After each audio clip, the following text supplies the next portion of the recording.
working for Mueller. Yeah, so he praised her for defying Trump's travel ban, which is funny because the Supreme Court by 7-2 margin just upheld it as constitutional. So both of those two individuals are partisan and they're out of step with the Constitution. Hey, hold on. They didn't uphold it as constitutional. They said you can put it in place. Well, in the middle of my brilliant commentary, just let it slide and you can take it up with me when I'm finished. All right, because go right ahead. it's always correct. Right. And they fought hard, the team Mueller, Don't from worry, keeping mom's this texting. Right. Okay. communication from the public. Now, Weissman is an extremely controversial individual. He has a reputation for rule breaking, for withholding evidence, for threatening and intimidating witnesses. And I think the Houston bar called him a madman. Now, the two major prosecutions of Wall Street firms, Arthur Andersen and Merrill Lynch, he completely botched. One was overturned by the Supreme Court 9-0. The other was overturned by the Fifth District Court of Appeals. So the guy has a track record of prosecutions and convictions being overturned. He's maxed out to the Obama campaign, and he's a partisan pitbull. He doesn't belong anywhere near an investigation. Now, Mueller also, another investigator, Jeanine Ray, maxed out to the Clinton campaign, representing the Clinton Foundation, represented Hillary personally when she was fighting the email thing. So just imagine if the shoe was on her foot, Gutfeld.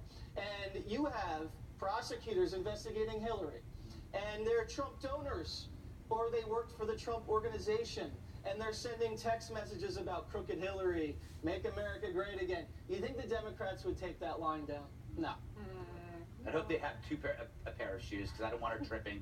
You know, Kimberly, there's a lot of pieces of information here that may seem small, but they add up to a pattern of bias. You have emails with these emails with a mistress. You get overlooking Huma and Cheryl. They're adjusting language to help Hillary. That's a lot of stuff. No, it is, and what you're talking about is aggregating this information. When you put it together, it makes quite a compelling case that there was very much a lack of objectivity, that there was inherent bias in the investigation, and what's shameful is that they would put people that are so partisan, that have made actual financial contributions, and have them be part of an investigation of someone that they do not support, and have gone out of their way to put their money where their mouth is and say, okay, I'm against this person, then plus the language, the text messages, the emails.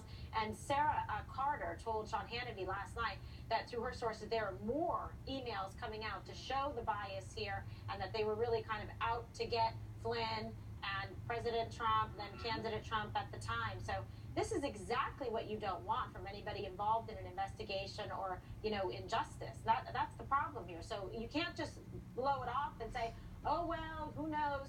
No, when you add it up, it means something significant. Yeah. You know, Katie, this is collusion. And how far does it go? Probably to the top.